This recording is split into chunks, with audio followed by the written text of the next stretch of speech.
Hello everyone, my name is Lowko and welcome to some more StarCraft 2. Now in this video, I want to be going over a Protoss versus Terran build order. But instead of giving you like an exact step-by-step plan, I want to sort of like give you a strategic approach to it. So hopefully you will be able to execute it with a little bit more reasoning behind it. Because honestly, I don't really use any super strict build orders myself, and I just simply try and sort of wing it a lot of the games while still having like a good idea behind it. So the easiest build order that I have found that works almost every game versus Terran is going to be a 2-base 8-gate Adept all-in. Now some of you may immediately realize that that is going to be something that got nerfed in the last patch, and definitely it did. It did get a little bit weaker. However, I don't think it's gonna get nerfed anymore from here. The funny thing about this build order is that you don't see it very often at the highest level of play at all, but against high master level people, which is what I'm mostly playing against as Protoss versus Terran, I actually win with this build a lot of the times. You don't want to fall in the trap of executing it every single time though, because obviously you're gonna get into trouble, but it's gonna be the good old 8-gate Adept all-in. The nice thing is that you don't really need to micro very much, because Adepts just murder bio units in general. So here's the idea. We're gonna try and get 2 bases up as soon as possible. We want to make sure that we support those 2 bases with as many probes as we can get. In the meantime, we're going to be going for 8 gateways with Adepts. We want to be getting a robotics facility for both observers, as well as a warp prism that we can warp in from.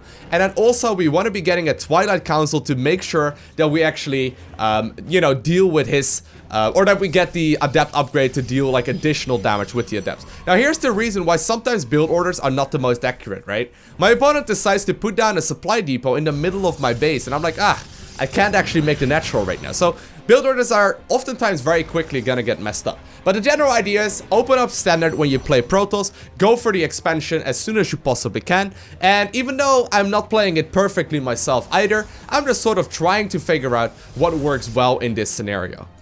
Now, as far as all the buildings that you want to be getting, of course you get the robotics facility as fast as you possibly can be after getting the warp prism or the mothership core out. So I'm getting the cybernetics core here, gonna be starting up the warp gates upgrade, and then I'm also gonna be getting the mothership core as soon as possible. Now right now I can start adding on an extra gas. Sometimes I get it a little bit sooner. I don't know which one is the best, but very shortly after you want to make sure you get like a robotics facility up as well. And here's the reasoning behind the robotics facility. There's a lot of builds that Protoss or that Terran can do in particular that are rather annoying for Protoss, and you want to make sure that you go ahead and scout with observers to figure out whether or not the Adept all-in is going to be good.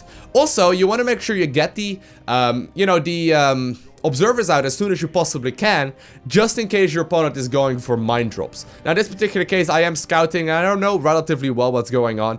You shouldn't really be able to really go for any kind of super aggressive widow mine drops here, but in general it's good caution and good habit to just add on the robotics facility relatively early. So in this case, I added on in roughly about 3 minutes. This is before adding on any more gateways. So far it's been gateway, then a nexus, then a cyber core as well, then a second gas, and we got the mothership core and all that stuff. Now at that point, you want to also start adding on a forge.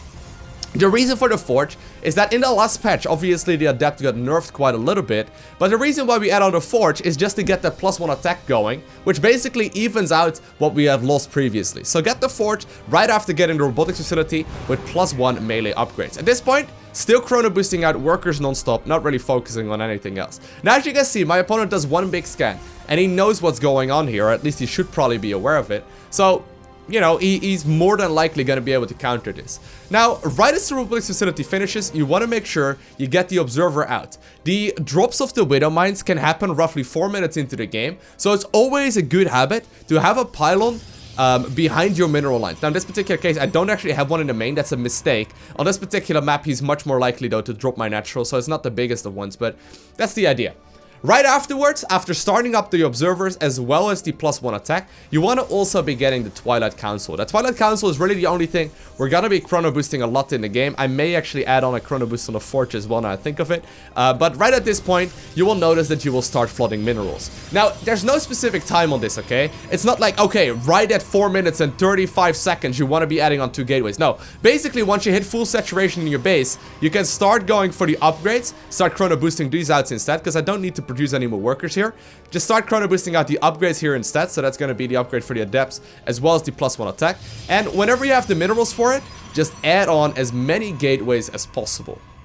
So at this point, I am adding on 6 gateways. Ideally, I do get 1 more. There we go. So we have 8 gateways in total right here. We got 4 in the main, 4 in the natural. And from here on out, it's just a matter of me sitting back, waiting for my upgrades to finish, getting a warp prison, and just simply moving across the map while warping in as many adepts as I humanly can. So, really straightforward, really easy build order. I know this can be a little bit complicated if you're relatively new to the game, and at that point you probably would want to see more of like a specific order of buildings to get it in, but I hope at least like this general guideline will help out some of you that are a bit more at an advanced stage. So I am doing some scouting here. Honestly, whatever I would scout, it's probably not gonna change up. If I see 4 Marines or 2 Marines, I'm gonna be a happy boy. If I see multiple siege tanks, I'm still probably gonna go for the build order anyway. So in this particular case, there's a little bit of aggression going on in the main base. I am forced to use my mothership core here and go for the photon overcharge. Already got my adepts in a good spot though, and I'm just simply gonna be returning, you know, to my natural and then towards his base. So my warp prism is out here. The 8 gateways are just about to finish up as well, so it is time for me to start moving across. Now it's really important that you want to move out as early as you possibly can, okay? Ideally speaking, you don't want to be wasting any time after finishing up these upgrades whatsoever. And honestly, I am about a good 20 seconds late here.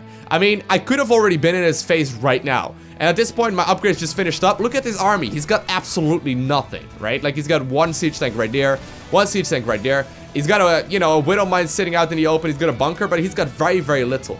I could have pushed out a little bit sooner. Now, in this particular case, we'll go back to my camera. And, you know, we'll just simply warp up towards his base. And we use the ghost ability here to just get on top of the siege tank. Obviously, if there's bio out, we'll use that to our advantage as well. And while our opponent got a little bit BM initially, we're just simply going to be able to rule over him. So once again, we go for the quick expansion. We make sure that we get the robotics facility first, so we can deal with any kind of Widow Mine drops and to do a little bit of scouting of our opponents. Then, while you're getting the robotics facility, make sure that we get the forge as well. And very shortly after, when you can afford it, also add on the Twilight Council. All of this is done off of 2 gases in total, and it's really straightforward to execute. I mean, like I said, once again, I don't use any super specific build orders myself, and I've got a stupidly high win rate and high masters with this build order right here. Now at the pro scene, once again, at the pro scene, this doesn't get played too much because people have found easy ways to counter it, but just positioning buildings and actually getting the exact amount of units in time to deal with it. And also, those players usually are way better at scouting. But the +1 attack upgrade for the Adepts makes this a really straightforward build. And while the build did get nerfed slightly in the last patch, making it right now sort of like a prerequisite to add on the +1 attack, I would, you know, not worry about it too much. I would not worry about it too much. Just simply sit back a little bit longer, get the +1 attack upgrade, and just roll across the map.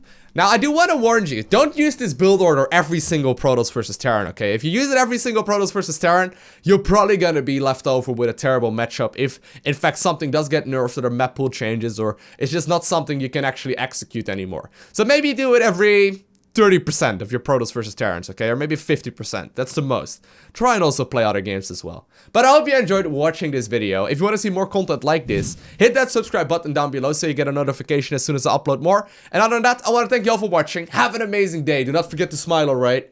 And I'll see you in the next one. Boom!